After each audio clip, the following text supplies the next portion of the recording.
There's a big push for society and all these influencers telling you who you have to be and who you have to look like. But the real truth is who you find in yourself and who God tells you that you are. You have the world at your fingertips. Doom scrolling is just so easy. It's where you start scrolling and you just can't stop because the videos are so small. You get such a big dopamine rush that you just can't stop, and it's the worst. We as parents work so hard to raise our kids in the right. We look for all these different things to fill your life with so that you are happy, healthy, well-rounded. But at the end of the day, the biggest influences on your lives are coming from the World Wide Web, social media, apps, things that we cannot control.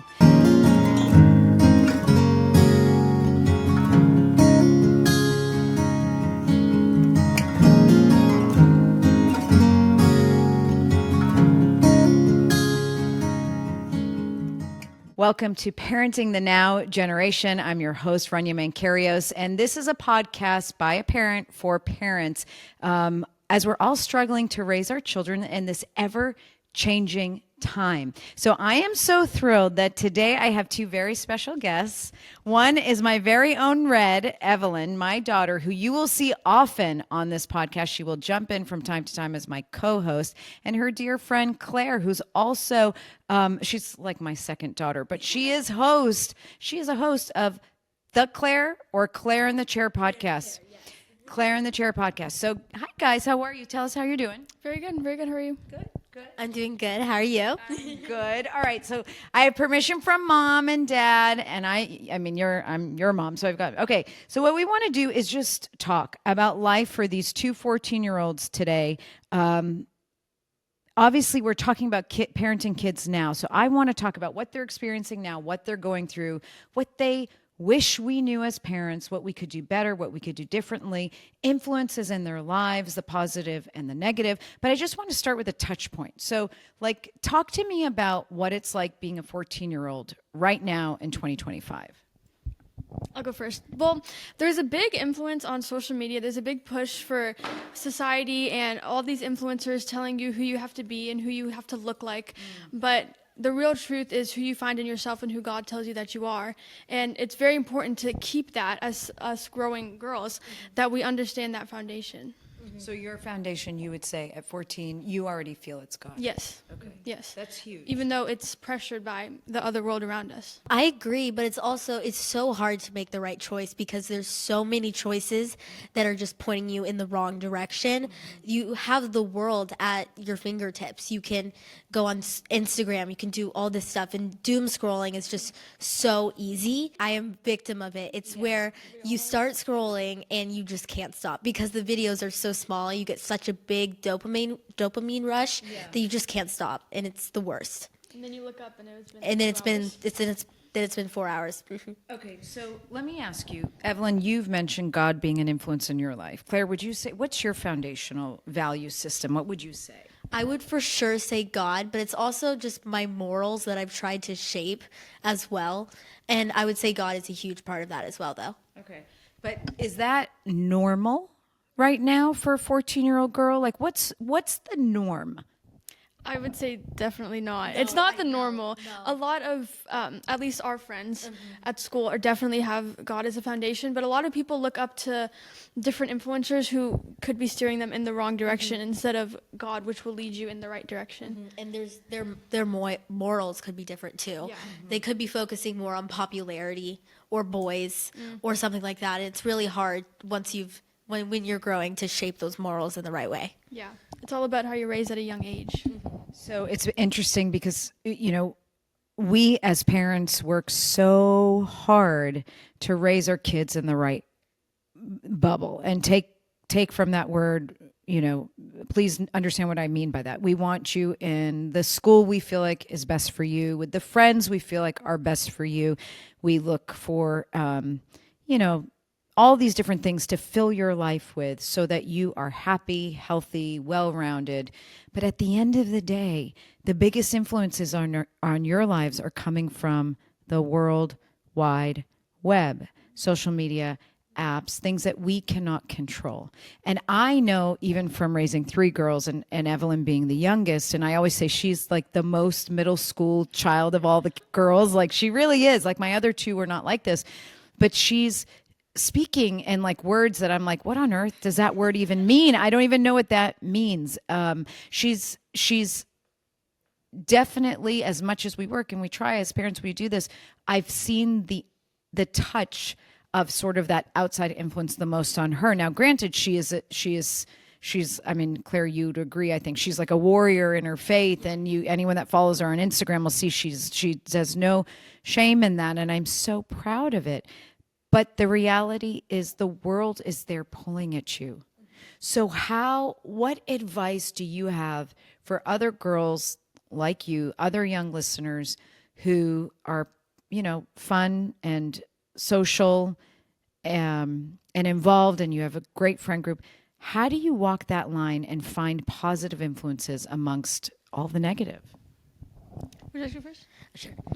Block everything that is negative. Okay. Remove it. It being there on your For You page, that is the worst. Because then it's just tempting you. Okay. I would say block everything, but there is positive influencers out there. It's so hard to find them in the huge pool of the negative influencers. There's always the not interested button or the interested button on Instagram and on Snapchat. I don't have Snapchat, but you go on ghost mode. That's what it's called. So people aren't watching you. On Snapchat? On Snapchat, yeah. Okay. And there's other things on Snapchat. I'm sure you can do restrictions too. And Instagram is similar to TikTok with what you should be blocking yourself on. There's always interested. I don't want to see this. I report this because. That's so good. So yeah. Do you do that? I do, yes. Because there's definitely a lot of things on Instagram that like I know I shouldn't be seeing. Yeah. And it just pushes it to you because society wants to make it that way.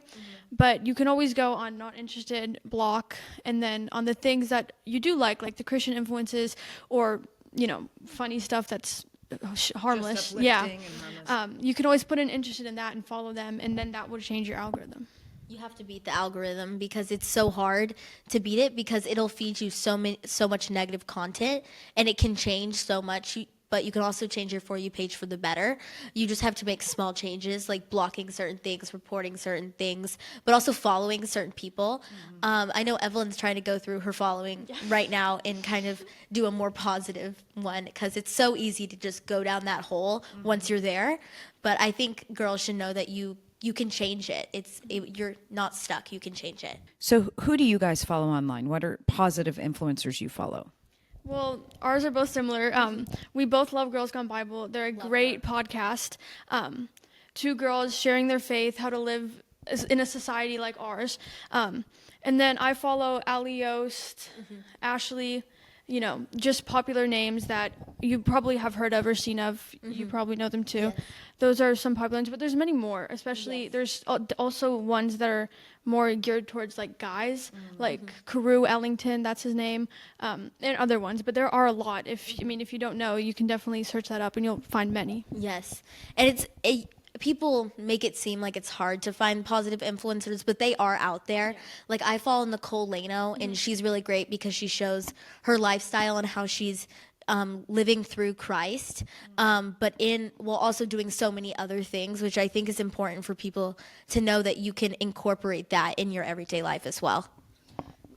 I have 2 questions. I'm trying to think of which one to ask next. So my impression, and I guess my For You page is very much positively shaped because I always want to see positive, uplifting videos, and it might be because of my work. Like I just, do you have like bad news fatigue sometimes? Like you're tired of bad news, you're tired of hearing things are bad or awful, and I always wonder if your generation feels that way. But my For You page is very positive and uplifting, and so I walk away from that and having kids like mine who are very involved in the church and aren't afraid to be that way and share their faith, and I'm so proud of it.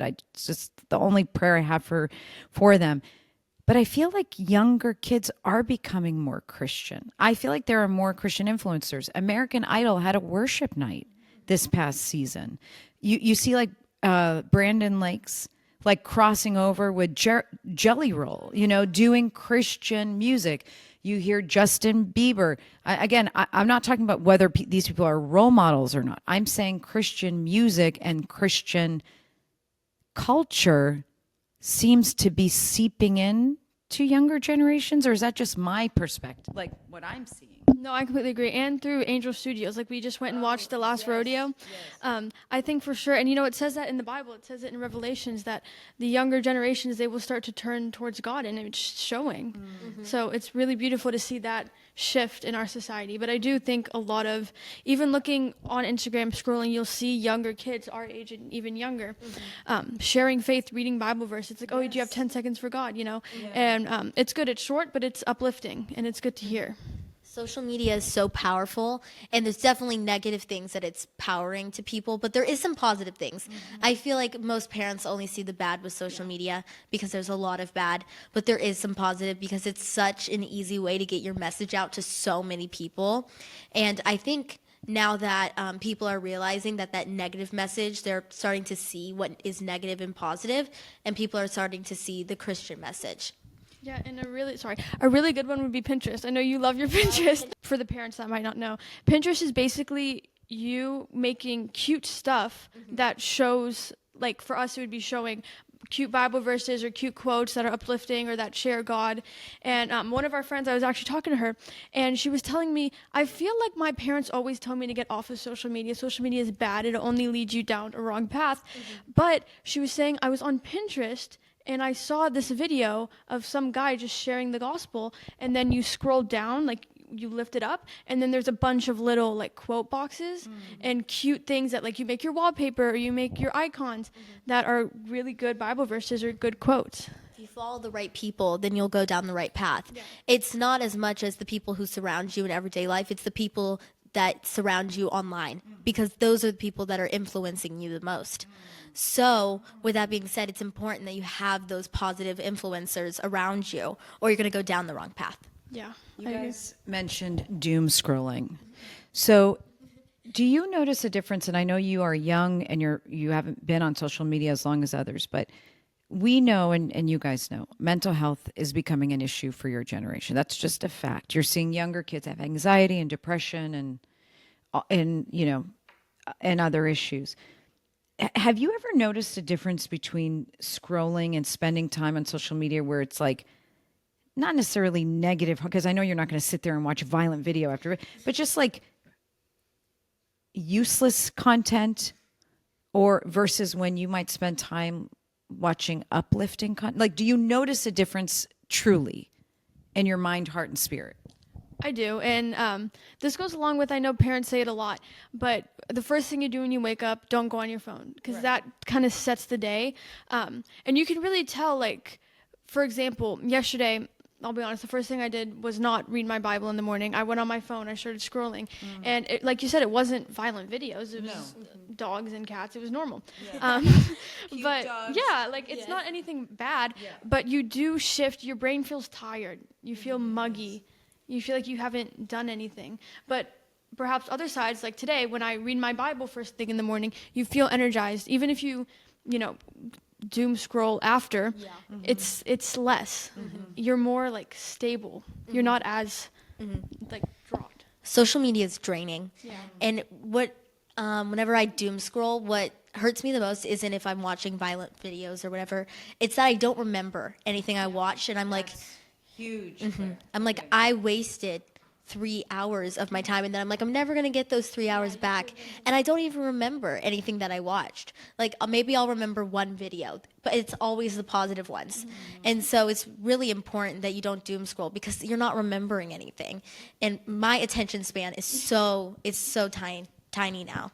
I think there are many studies that show, and when I give presentations to kids through work, there are slides that I'll show that literally show an MRI of the brain and how it's changed over time because of social media use or doom scrolling. You guys know the word of the year for 2024. Do you know it? Do you know it? I think we talked about it. Do you remember? It's 2 words. Brain rot, yeah. Brain rot, oh yeah. Brain rot. It's the word of the year for 2024, and basically it's the idea that because our children are spending all of us are spending so much time looking at content that has really not a lot of value, we're losing attention. We're not able to focus on things. You're literally, your brain is rotting. So let's talk about parents and the relationship you have with parents, and not you specifically, kids today have with their parents. I've never told my kids, you can't be on technology because it's not fair and it's not realistic. My goal is really to raise them with the buy-in that it's up to them. They've got to make the right choices, the safe choices, because there is no way I can control every single thing they see. There's no way. And there's no way I can keep technology fully out of their lives. They have access to it at school and through friends' gadgets, through a smart TV. I mean, there's so many ways you can connect. So I need you to understand the risks and realities, and I need you to understand why you're so valuable and you're worth protecting, and you need to make the safe, smart choices for yourself. This is what, we talk about constantly. But as parents, we don't often lead by example. So let's talk about, what do you wish parents knew about being a kid today? What do kids want to say that they've just not been able to say? Let's talk about that reality. What do parents not even know? What are kids doing that parents don't know? You can start anywhere. Also, I feel like it's different because you guys didn't grow up with social media. For sure. So you didn't have to go through the habit or try to break the habit of not constantly being on your phone. And not speaking like for you, but I'm sure other parents out there, as I've talked to some of my friends, parents usually just go straight to like being mad about it. Mm-hmm. They don't try to give you grace. They don't try to talk to you. So if you are like in your room for hours a day, just sitting and brain rotting, it's hard to tell your parents about it. And I feel like they feel like their parents will understand because they didn't grow up like that.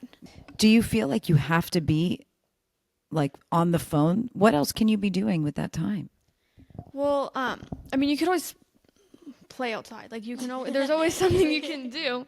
Play a board game, even create things, paint a picture. Yeah. But I feel like growing up in our generations, it's not as popular. It's not as fun as just FaceTiming with your friends, right? So I do think it's different. It's changed. And I feel like the phone kind of seems comforting sometimes. Like for me, I feel safer on my phone. Like I feel like it would sound dumb to most parents to say that, but I feel like if anything ever happened to me, I have my phone. Mm-hmm. And, when it's always next to you, you do fall into the cycle of always looking at it. Mm-hmm. But at times I do feel like it's better, which is controversial for some people, but I think it could benefit sometimes. I think parents should realize that it's harder than they think it is to get off the phone, because when there's the negative influencers that are like always pulling you in the direction of you need to be on the phone, you are going to miss something. You're missing things. And that's kind of what's hard. And I know some people struggle with, what did I miss while I was off the phone? Or if they're grounded, they're like, what did I miss?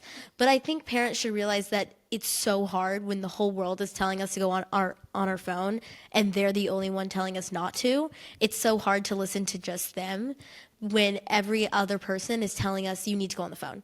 You're missing something. And it's harder than you think it is to stop that doom scrolling cycle. That's why I just say block, block, block, because it's really, there's no other way to get out of the cycle. And a lot of people probably think that being on the phone is how you communicate. Like if I want to go spend time with my neighbor who lives a few houses down, no, you wouldn't genuinely think to just walk there. You think to call them and be like, is it okay if I come? But I'm sure you've told us stories. You just go. If they're home, they're home. If they're not, you find someone else to play with. But it's really just not like that anymore. It's so different from how we grew up. I just keep thinking about just the differences and the things you face. What can we do as parents to be better role models or to be partners in this? I understand what you're saying. We can't just tell you get off the phone, but you understand that we can't just leave you to doom scroll, right? Sure. Do you know that your brains are literally changing, that your ability to concentrate is literally being destroyed, that one day, you go to college now and they're saying kids don't even know how to read an actual book and pull out content, that you're going to have work and lives one day. When I sit on the phone as, a grown woman, it affects me differently than when you guys sit on the phone because my brain's fully developed. I'm done. you guys are actually rewiring your brains and losing the ability to do things and skills that you need. So what can we do as parents? Is there anything we can do to help you? And then if you have younger siblings, Claire, you do, like, how can you help them? I think most importantly, I think parents need to not jump to conclusions because us teens, we're just trying to do our best with the doom scrolling. And I also think that parents need to explain how it's affecting our brains in a language we understand. It's so hard when they pull out the medical terms because we just don't understand that. They need to explain it in a way that we understand, in a way that we're understanding what's really happening. Because I don't think most teens really don't know about how it's really affecting their brains. I mean, I do because I find it interesting, but most people don't. And so parents need to take the initiative and learn about what's happening to their children's brains and then explain it to them in a language they understand. That way they don't feel attacked, but rather they feel support with navigating the virtual world. Let me just ask you, if we explained it to you in a way you understood and you literally comprehended that your brain chemistry, your brain is physically changing, would that keep you from being online as much as you are, whether it's social media or just staring at a screen? Mm-hmm. Like, can anything take you away from it? I guess is my question. I think part of it is explaining it in a way we understand, but part of it is also parents having to take the initiative to set screen time limits and get tech savvy with the screen time. Because for a long time, I didn't have screen time. And well, at that point, I was younger, so it wasn't as hard to not go on social media. But whenever I don't have screen time, it's like I feel free. I'm like, I can do whatever I want. I can just scroll for hours. But with the parents just playing a small part in doing the screen time, I'm happier with the screen time, whether I want to admit that or not, because I don't have this weight over my head like, oh, but you could be scrolling right now. Mm-hmm. You literally can't be scrolling.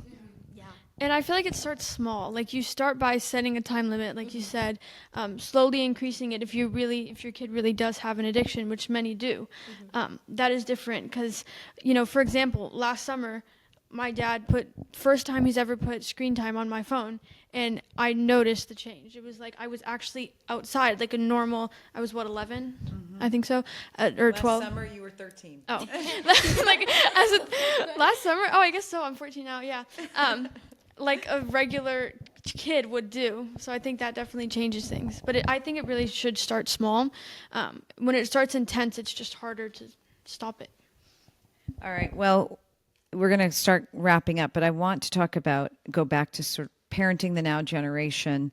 I'm so thankful that despite this world we live in and how at times vile and vicious and violent it's become, that you, Evelyn, and you, Claire, the host of Claire in the Chair podcast, which I encourage everybody to listen to on Spotify or Apple. It's on wherever Apple Podcasts. You guys have managed to find your faith and not be afraid to align yourself with that faith. So let's go back to that. What is your advice for other kids who might be like, well, I'm Christian, but I'm kind of shy to share it, or I'm not sure I really want to commit to that because life is boring if I commit to it? What are your hopeful messages for them? I feel like people don't truly understand the freedom that you find in Christ. I feel like once you begin, and like what you were mentioning, a lot of lukewarmness, which not to be harsh, but when you do experience it, it's really life-changing. And, people always say if you're Christian, you can't have fun. That is one of the farthest things from true that I've ever heard ever. Even youth groups, they're so fun, and you don't have to sin to have fun.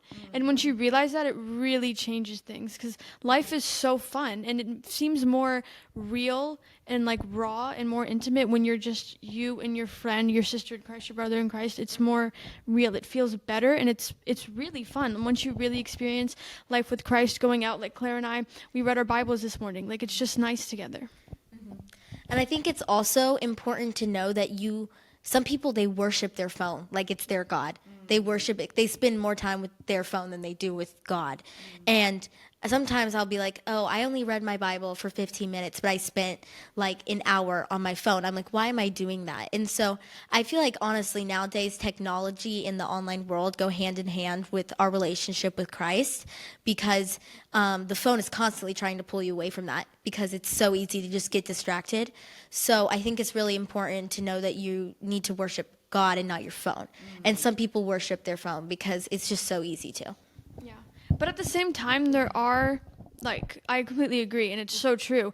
And there are things to help you with that. The Bible apps, they're amazing. You go on, like, daily, and it sends you a verse. It's literally just called Bible app. It sends you a verse, and then it has a devotional video that explains the verse, and then it has a prayer, and it's really helpful. And I do believe when you have questions about what you're reading in the Bible, ask your phone. Google knows when you might not. But it's only the cycle of, are you using it more than you're talking to God at night? What is the last thing you do when you go to sleep? What's the first thing you do when you wake up? Is it your phone or is it your Bible? And that will really change the course of your life. I like that advice. So that even if you are interfacing with your technology, again, the message is to keep it positive. If you can keep it God-centered. How is it that you two are not ashamed or afraid of your faith? Like I said earlier, when you experience it, you experience it. And once you really feel God's presence the first time, it's I mean, I don't know what the word is, but you can't get away from it. And it's something you always want to run back to, like your phone. When you love your phone, you're always on your phone. That hole you feel, like it says it in Ecclesiastes 3:11, it talks about how God put a hole in every man's heart that can only be filled through him. And I feel like all teenagers, and I mean even sometimes grown women and men, they like to fill that with the screens. They like to fill that with doing other things with other people that are not godly. For sure. I 100% agree. Guys, I want to thank you. Is there anything else you wanted to add? It's important to find a community of, it's so, my faith has grown so much since I've met Evelyn and since I've got a very Christian, centered friend group. That is so important because you are the people you surround yourself with, meaning if you surround yourself with your phone, you're what your phone is. But if you surround yourself with negative people, you are going to become that. It's inevitable. And so it's really important that once you find those Christ-centered relationships that you hold on to those, because those are so important, because teenagers really need those to grow in their faith. Yeah, and you only realize it once you get it or when you lose it. So it's beautiful to see. Evelyn and Claire, I'm so proud of both of you, and I want to thank you for being with me today. To parents, I'll just add a few nuggets that really kind of struck me. Kids want to connect to technology, but they also want parameters, so screen time and monitoring as much as you can, limiting their interface with technology as best you can, but also making sure that they have positive content coming their way. So when my girls were little, I'd sometimes sneak on their pages on Instagram and literally search for positive messages so that when they picked up their phones, and my older two girls are older, it would be a positive message. There would be positive content on the For You, because I wanted to shape the algorithms in a way that were positive for them. Now, there are a lot of you that are listening that will say, my goodness, we don't allow any technology at all. We don't do any of this. 14-year-old girls shouldn't have any access to anything. And I respect that. But for families that do, we need to be talking about how to navigate it safely. And I'll also add that families who have that rule that no kid should touch technology anywhere, be careful that you're not really just creating a scenario where your kids are on that alone. Because we speak to so many kids who say, my parents have no idea I'm even on. They have no idea I'm even on. I have secret accounts. I access it through my friend's phone. I do it through the smart TV. They have no idea. So whatever your personal family rule is, it's important to hear these messages, whether for now or later, and join us on Parenting the Now generation. We're going to do this together. I'm a mom of 3 kids, and Evelyn will be joining me often. And Claire, you should be following her podcast, Claire in the Chair podcast. She is a bubbly, wonderful, energetic, light, and just the best in every way. And I know she'll be back with us on this podcast. So to everybody that was with us today, thank you. Thank you. Thank you. God bless you both. And we will catch everybody else next time. Take care.